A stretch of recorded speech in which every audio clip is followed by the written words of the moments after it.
Hi, hello, good morning everyone. Loreto Aquino here, once again. So, thank you so much for watching this video. I hope madami kang natutunan doon sa training video number 1. At dito sa training video number 2, ang pag-uusapan naman natin dito ay yung some of the biggest misconception ng mga networkers. Ito yung maling akala ng mga networkers na pumipigil sa kanila para magkaroon sila ng resulta. So dito sa pre-training video number 2, matututunan mo din dito kung paano mo sasagutin ng tama ang mga objection na ibabato sa iyo ng mga prospect mo. Okay? So sino ba sa inyo ang gustong matutunan ng tamang pagsagot sa mga objection ng mga prospect mo? Mayroon ba?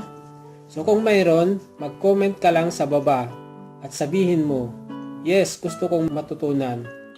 Okay? And don't forget to like and share this video sa mga downlines mo para matutunan din nila. Okay, so watch this video until the end. Okay? So welcome to Sponsor More Downlines training video number 2. Once again, this is Edward Reformina, author of Pinoy MLM Expose ebook and the creator of Sponsor More Downlines.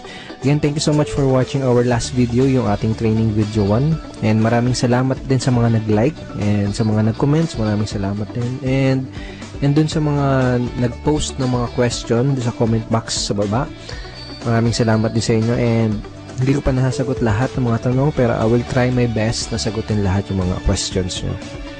Once again, in this 3-part video training series, ituturo ko sa iyo yung mga secret sponsoring strategies na nadiskubre at natutunan ko na tumutulong sa akin para makapag-sponsor ng up to 23 direct downlines every single month. Ang pinaka-goal ko sa training series na to is ma-share sa iyo at maituro sa iyo yung ilan sa mga sponsoring strategies na yun, and hopefully is magamit mo din siya sa business na ginagawa mo ngayon para makuha mo yung mga resulta na gusto mong makuha. Okay? Doon sa first video, pinag-usapan natin yung mga common problems na nararanasan ng mga Pinoy networkers. And sa video 1, tinuro ko din sa iyo kung paano ka makakapag-save ng valuable time mo, ng effort at ng pera by learning how to sort out or learning how to pre-qualify your prospects. And dun sa video number 1, binigyan din kita ng ilang mga lines na magamit mo para malaman mo kung qualified ba yung prospects na kinakausap mo. Okay? Dito naman sa video number 2, ang mga pag-uusapan natin ay yung mga common MLM myths, number 1 challenge yung mga Pinoy networkers, and tuturo ko din sa iyo kung paano mo sasagutin yung top 3 most common MLM objections. Okay? So, una natin pag-usapan ay yung common myths o yung mga maling akala ng mga networkers. Ito yung mga myths na pinaniniwalaan ng mga Pinoy networkers na pumipigil sa kanila para maging successful at para magkaresulta. Okay, ano yung mga myths na yun? Una, hindi ako makapag-sponsor dahil wala pa akong resulta o hindi pa ako kumikita. Madalas mong maririnig to sa mga networkers. Kadalasang marinig mo sa kanila is hindi ako makapag-recruit, hindi ako makapag-sponsor, o wala pa akong downlines kasi hindi pa ako kumikita o kaya wala pa akong resulta. Isa to sa mga myth na pinaniniwalaan ng mga networkers, kaya madalas mo itong maririnig sa kanila. Okay? Pangalawang myth is maraming tao ang negative ang tingin sa network marketing. Karamihan ng networkers ang nasa isip nila, lahat ng taong kinakausap nila ay negative. Lahat ng kamag-anak nila ay negative sa network marketing. Okay? Isa yan sa mga myth na pinaniniwalaan ng mga networkers. Pangatlo, hindi ako makapag-recruit dahil hindi ako magaling mag-convince. Isa to sa madalas na marinig mo sa mga, even in my team, my personal team, tsaka sa mga networkers na from other companies na nakakausap ko, madalas ko narinig ito. Karaniwang sinasabi nila ay hindi ako nahihirapan ako sa business ko, hindi ako makapag-sponsor kasi hindi ako magaling mag-convince. Okay? So ito yung tatlong maling akala or common myths na pinaniniwalaan ng mga networkers. Mamaya babalikan natin itong mga common MLM myths na to, pero ngayon gusto ko munang ipakita sa iyo yung ginawa ko couple of weeks ago. Basically, nag-survey ako sa 1,000 mahigit na Pinoy network marketers from different MLM company. Doon sa survey na yon, may tanong na, ano yung pinakamadalas na objection na nakuha mo mula sa mga prospect mo? Okay, ito yung mga nagisagot nila. Ang pinakamataas na sinabi ng mga Pinoy networkers na kadalasan natatanggap nila mga objections sa ito, wala akong pera. Okay, 21%. And pumangalawa is yung pyramiding ba yan, which is 18%. And pumangatlo, na pinakamadalas na nakukuha nilang objections is ito. Magkano na bang kinita mo dyan? O magkano na bang kinikita mo dyan? Parang ganun. Kung titignan mo yung resulta dito sa survey na to, makikita mo na related yung mga objections na natatanggap ng mga Pinoy networkers dito sa mga common MLM myths na pinaniniwalaan ng karamihan networkers.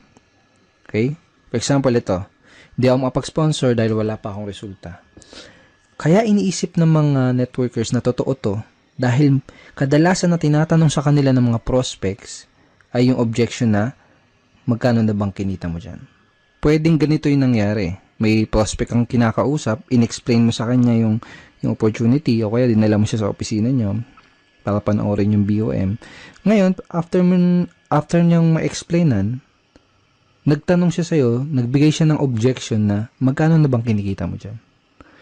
Ngayon, kung bago ka pa lang, normal lang na syempre, maliit pa lang or wala ka pang kinikita. At posible din na hindi mo pa alam kung paano sagutin ng tama ang ganitong klase ng objection. Ngayon, kung hindi siya sumali, ang magiging thinking mo ngayon, ang papasok ngayon sa isip mo, ay hindi siya sumali kasi hindi pa ako kumikita. Ay hindi siya sumali kasi maliit pa lang yung kinikita ko. Ay hindi siya sumali kasi wala pa akong resulta. Okay na gets mo? Yung pangalawa, tingnan natin. Maraming tao ang negative ang tingin sa network marketing. Posible din na may prospect ang kinakausap na explainan mo na siya. And then, nagbigay siya ng objection na pyramiding ba yan? Ngayon, kung hindi mo alam sagutin ng tama tong objection na yan, hindi mo siya mapapasali. Ngayon, ang thinking mo ngayon, ang iniisip mo ngayon, naku, ang daming negative sa network marketing. Lahat ng kinakausap mo negative sa network marketing. Pero ang totoo, hindi mo lang alam sagutin yung objection na yan ng tama. Pangatlo, itong wala akong pera. See, dito sa common MLM myths, hindi ako mapag-recruit dahil hindi ako magaling mag-convince.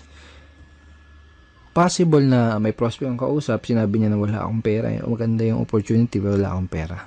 Ngayon, dahil wala siyang pera, hindi mo siya napasali. Pero posibleng pumasok sa isip mo na hindi ko siya napasali kasi hindi ako magaling mag-convince. Ganun. So, related itong mga common MLM objections na to doon sa common MLM myths na pinaniniwalaan ng mga networkers. Ibig sabihin, walang katotohanan itong mga paniniwala na to, itong mga myths na to, kaya nga myth, di ba?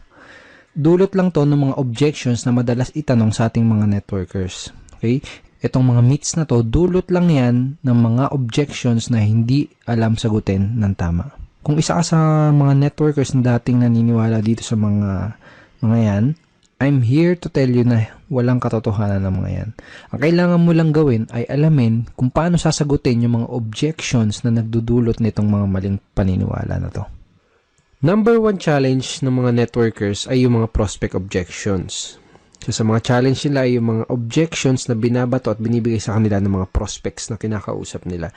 Dahil sa mga objection na yun, kadalasan nagkakaroon sila ng maling paniniwala, nagkakaroon sila ng maling beliefs about sa network marketing business nila. Ang solusyon para ma-solve yung challenge na yun is to master handling objections. So, bakit ba natin kailangan ma-master ang pag-handle ng mga objections? Kung gusto mo talagang mamaster ang pag-sponsor o pag-recruit, kailangan mong mamaster ang pag-handle ng lahat ng mga common MLM objections. Period. Napakadaming networkers kasi ang nag-fail dahil hindi nila alam kung paano mag-handle ng mga common objections. At ang masama pa, madaming mga networkers ang walang idea kung paano i-handle ang mga objections ng kanilang prospects. Ganito kasi yan, kahit gaano pa kaganda ang pag-present mo ng business mo, okay, kahit gaano pa kaganda yung pag-present mo ng product mo, lahat ng prospect, kahit interesado na yan, sigurado ay may katanungan at objections pa din yan bago siya magkaroon ng final na decision. Normal lang kasi talaga yon. Pero itong masakit. Kapag hindi mo nasagot ng tama ang mga questions at objections ng mga prospects mo, hindi mo pa din sila mapapasali. Tanongin kita, nangyari na ba sa iyo yung may prospect ang kausap, tapos sigurado ka na sasali siya, okay, pero hindi naman nag-join pagkatapos mo ma-explainan? Usually, nangyayari yung ganun dahil sa mga objection na hindi nasasagot ng tama. Ito yung mga dahilan kung bakit kailangan mong mamaster ang pagsagot sa lahat ng mga common MLM objections. So, ang goal ko sa video na to is tulungan ka at ituro sa'yo kung paano mo sasagutin itong top 3 common MLM objections. Itong pinag-usapan natin kanina, itong result dun sa sa survey na ginawa ko sa mahigit 1,000 networkers na pinakamadalas na natatanggap nilang objections. Itong wala akong pera, pyramiding ba yan, at magkano na bang kinikita mo? Or magkano na bang kinita mo? I created a training ebook for my team, and ang title ng ebook na yan is Objection Crusher. Paano mo dudurugin yung mga objection na matatanggap mo? Parang ganun yung konsepto. So basically, ipapakita ko sa iyo yung mga tinuro ko dito sa loob ng ebook na to, kung paano sasagutin itong top 3 common MLM objections na to. Okay, ngayon andito tayo ngayon sa loob ng mismong Objection Crusher training ebook. So ito yung mismong loob ng ebook. And ito yung listahan ng mga common MLM objections na itinuro ko kung paano sagutin ng tama dito sa ebook na to. Kasama sa list ng mga common MLM objections ay ito, magkano bang kinikita mo dyan, pag-isipan ko muna, hiyaman ba ako dyan, pyramiding ba yan, networking ba to, mahal ng investment, wala akong pera, wala akong time, alam ko na yan, hindi ko linya yan, etc. So, ang unang ituturo ko sa iyo kung paano sagutin ng tama ay yung magkano na bang kinikita mo dyan. Alright? So, bago ko ituro sa iyo kung paano sagutin ito, kailangan mo maintindihan na karamihan ng mga prospect na nagbibigay na ganitong klaseng objections ay hindi naman talaga nila gustong malaman kung magkano yung eksaktong kinikita mo. Okay? Dahil ang tunay na dahilan ng objection na yun, ang talagang gusto nilang malaman, ang deeper reason ng objection na yun ay gusto nilang malaman kung totoo ba yung opportunity na ina-offer mo. Gusto nilang malaman kung may mga kumikita ba talaga dyan sa company mo. O baka naman nag-aksaya ka lang ng pera dyan at hindi mo nabawi yung in-invest mo dahil natatakot sila na mangyari sa kanila yung ganun. Natatakot sila na baka pag nag-invest sila ay hindi bumalik yung in-invest nila. So, yun yung ilan sa mga tunay na gustong malaman ng prospect mo. Gusto nilang malaman kung totoo ba yung opportunity mo. Sa madaling salita, gusto nilang ng pruweba. Okay? Sa madaling salita, gusto nila ng social proof or proof na may kumikita doon sa opportunity mo. So, yun yung talagang gusto nilang malaman. And another thing is maraming paraan para sagutin itong objection na to. Pero itong paraan na ituturo ko sa iyo dito sa ebook na to is yung pinaka-effective based on my personal experience and in my opinion. Ito yung pinaka-effective, hindi lang effective, pinaka-cool at pinaka-relax na paraan para sagutin itong objection na to. Okay, so paano ba sasagutin itong objection na to? So for example, may kausap ka na prospect. Tinanong ka niya, magkano na bang kinita mo dyan? Ang isasagot mo, magkano ba yung gusto mong madinig para maging interesado ka? Okay? O kaya, magkano ba yung gusto mong madinig para maging interesado kang tignan yung opportunity na to? O kaya naman, magkano ba yung gusto mong madinig para ma-impress ka? Okay, sa una, kailangan ng konting lakas ng loob kung gagamitin mo tong lines na to. Kumbaga, kailangan ng konting posture. Okay? Sa una, baka medyo mailang ka pa. Kaya sa una lang yon, kapag paulit-ulit mo na siyang ginamit, medyo masasanay ka na din. Kapag sinabi mo sa prospect, wag mo din kalilimutan na mag-smile ng konti para hindi ka magmukhang maangas or hindi ka ma-misinterpret nung kinakausap mo na nagyayabang. Alright? Okay, so ang mangyayari kapag tinanong mo to sa prospect mo, magbibigay siya sa iyo ng figure or ng amount. And hindi mahalaga kung hindi mo pa kinikita yung halaga na sasagot ng prospect mo. Kailangan lang ay may mga alam kang success stories from your company dahil gagamitin mo yung mga istorya or mga stories or kwento ng mga successful person in your company doon sa sagot mo. Okay? Kung wala kang alam ng mga storya ng mga successful upline sa company nyo, ang gawin mo, manood ka at makinig ng mga business presentation nila dahil most of the time, kinukwento nila yung storya nila kung paano sila nagsimula, kung paano sila naging successful. Okay? So, make sure na manood ka ng mga business presentation or business talk ng mga successful upline sa company nyo. So, parang ganito yung magiging flow ng pag-uusap nyo ng prospect mo pag sinagot mo na yung objection na yun. Okay, so prospect, magkano ba ang kinikita mo dyan?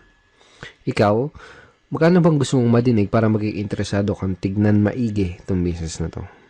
So for example, sinagot niya 30,000 o kaya kung ano man, kung 50,000, 100,000, 1 million, kung ano man yung sagot niya, kung kumikita ka na ng ganun, sabihin mo lang, great, yan ang kinikita ko dito. Gusto mo bang ituro ko sa'yo kung anong ginawa ko? Yun lang. Kung hindi mo pa kinikita yung sinabing figures ng prospect mo, ang sasabihin mo lang is ito. Well, basically, kakasimula ko pa lang sa business na to, kaya hindi ko pa nare-reach yung ganyan level ng income o hindi ko pa naabot yung ganyang income. Pero let me tell you about blank, kung sino yung tao na gusto mong ikwento sa kanya na kumikita na ng ganyan dito sa company na to. Gusto mo bang malaman kung ano yung ginawa niya para kitain yung ganong income? Okay? Pagkatapos, kwento mo yung maikling storya ng taong binanggit mo. Okay? So, hindi kailangan na mahaba, kahit maiksing storya lang. Then, kapag nakawento mo na sa kanya yung storya ng successful member na yon sa inyong company, ang next na sasabihin mo ay ito. Kung willing ka ding aralin yung ginawa niya, posible, okay? Posible din nakitain mo yung income na kinita niya. Willing ka bang matutunan at gawin yung ginawa niya?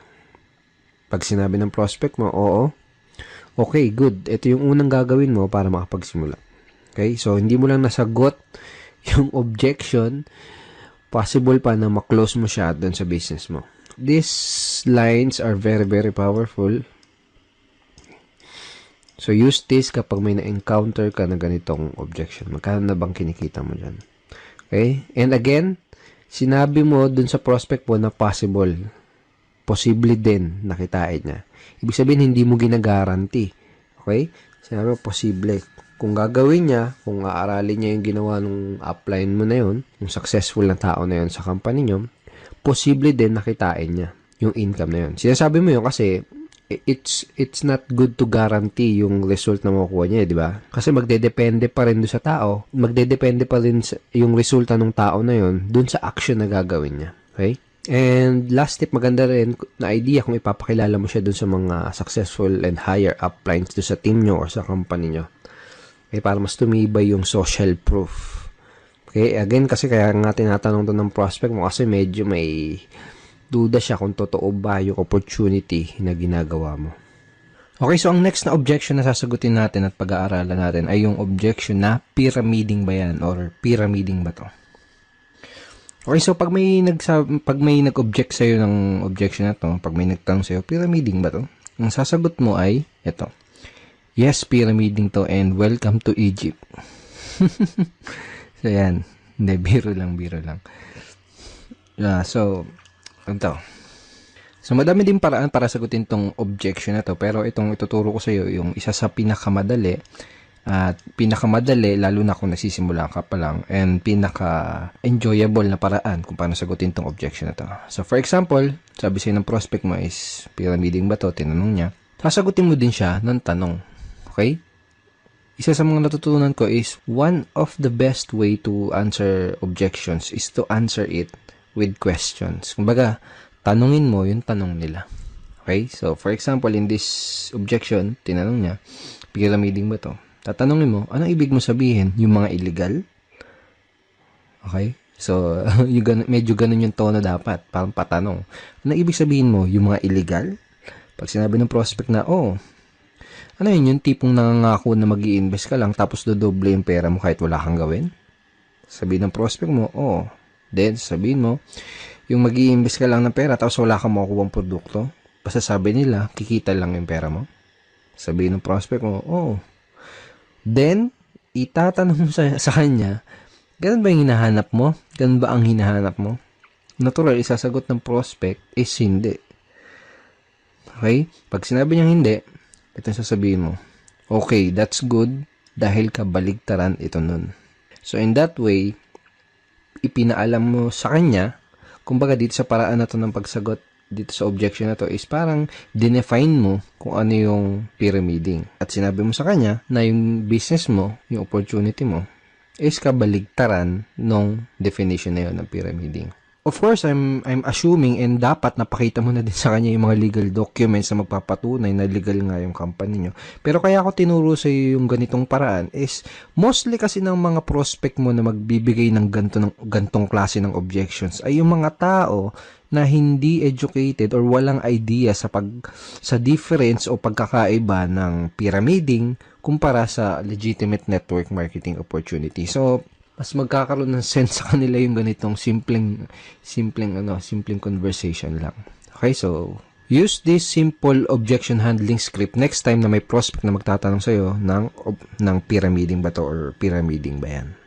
Now, ang susunod na objection ay yung wala akong pera.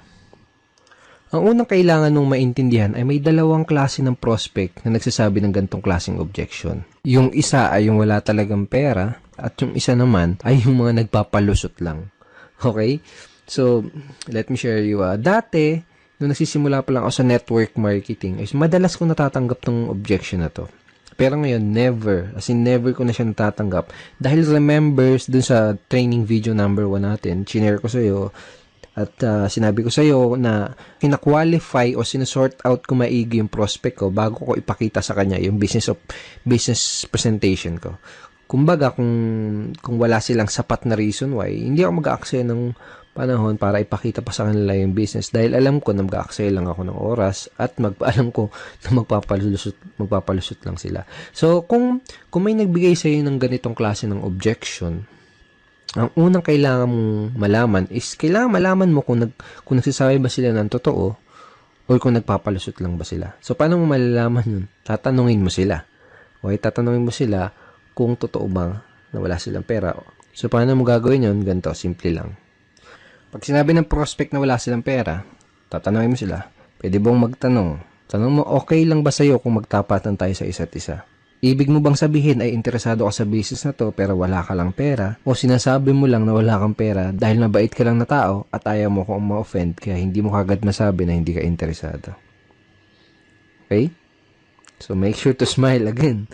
Kapag sinabi nila na hindi talaga sila interesado, just let them go. That person is not right for your business. Pwede mong sabihin na I understand, hindi naman kasi talaga para sa lahat ng business na to. Ang hinahanap lang namin ay interesado at yung talagang pwedeng matulungan na opportunity na to. And thank you for your time. Ganun lang. Be professional. Okay? Hindi mo kailangan ipagpilitan yung opportunity mo dahil network marketing is a sorting business. Okay? Naghanap lang tayo ng mga tao na magiging interested dun sa ino-offer natin. Alright? So, for example, kung sinabi naman ng prospect na interesado talaga siya pero wala lang talaga siyang pera, ganito yung pwede mo sabihin sa kanya. Okay, so ganito. Unang gagawin mo is makikisimpatya ka or makikisimpatize ka dun sa situation ng prospect mo. Parang ganito. Naintindihan ko yung sitwasyon mo. Nung una ko nakita tong business na to, ganyan din yung sitwasyon ko at ganyan din yung sinabi ko. Wala akong pera. Pero na-realize ko, kung wala akong gagawin na paraan at kung wala akong gagawing bago, wala din mangyayaring bago. Kung 5 years ago, sinasabi ko yung salitang wala akong pera, malamang 5 years from now ay paulit-ulit ko pa din sasabihin yung salitang wala akong pera. Kaya ang ginawa ko, gumawa ako ng paraan. Tapos, ikwento mo sa prospect mo kung ano yung ginawa mo paraan para makapag-start ng business. Well, obviously, sasabihin mo sa prospect mo to kung medyo ganito yung nangyari sa'yo bago ka magsimula ng network marketing business mo. Pero for example, kung hindi ganito yung situation mo na nag-start ka ng network marketing, pwede mong gamitin or pwede mong i-leverage yung mga istorya ng mga ibang members sa team nyo or ibang members sa company nyo. For example, ganito. Naiintindihan ko ang sitwasyon mo. Maraming tao ang ganyan din yung sitwasyon nung una nilang nakita tong business na to. Sinabi din nila na wala silang pera. Pero na-realize nila, wala silang gagawin na paraan at kung wala silang gagawin bago, wala din mangyayari sa kanilang bago. Kung 5 years ago, sinasabi nila na wala silang pera, malamang 5 years from now, paulit-ulit pa din nila sasabihin yung salitang wala silang pera. Kaya ang ginawa nila, gumawa sila ng paraan. Pagkatapos, ikwento mo yung story ng other members from your team or members from your company. Okay? Pagkatapos mo nang ikwento yung ginawa mong paraan or yung ginawang paraan ng ibang member sa team nyo, ito yung next na sasabihin mo sa kanya. Ito yung gusto kong itanong sa'yo. Gusto mo ba na habang buhay mo nalang sasabihin yung salita na yan? Wala akong pera. Okay, di isasagot sa'yo ng prospect mo. Eh, syempre hindi. Diba? Then, tatanong mo sa kanya, ano yung pwede mong gawin na paraan? Okay? So, siya na mismo magsasabi sa'yo ng paraan na pwede niya gawin para makapag-start ng business. So, simple lang, di ba? Kayang-kayang i-apply. Okay? So, use this scripts, use this way of handling objection next time na may magsasabi sa'yo ng objection na wala silang pera. Of course, kailangan mo practicein yan sa unang bagsak mo, sa unang best mo gagamitin yan. Medyo magkakamali-mali ka pa. Okay? Okay? It takes practice. Natural lang yun. Sa unang magkakamali ka. But use it ng paulit-ulit para masanay ka and na ma-internalize mo yung pinaka-approach or yung strategy. So, thank you so much for watching our training video number 2. I hope madami kang natutunan at I hope ma-apply mo kagad itong mga bago mong nalalaman sa business mo. Okay? Sa next training video natin, sa training video number 3, ang mga pag-uusapan natin na ito.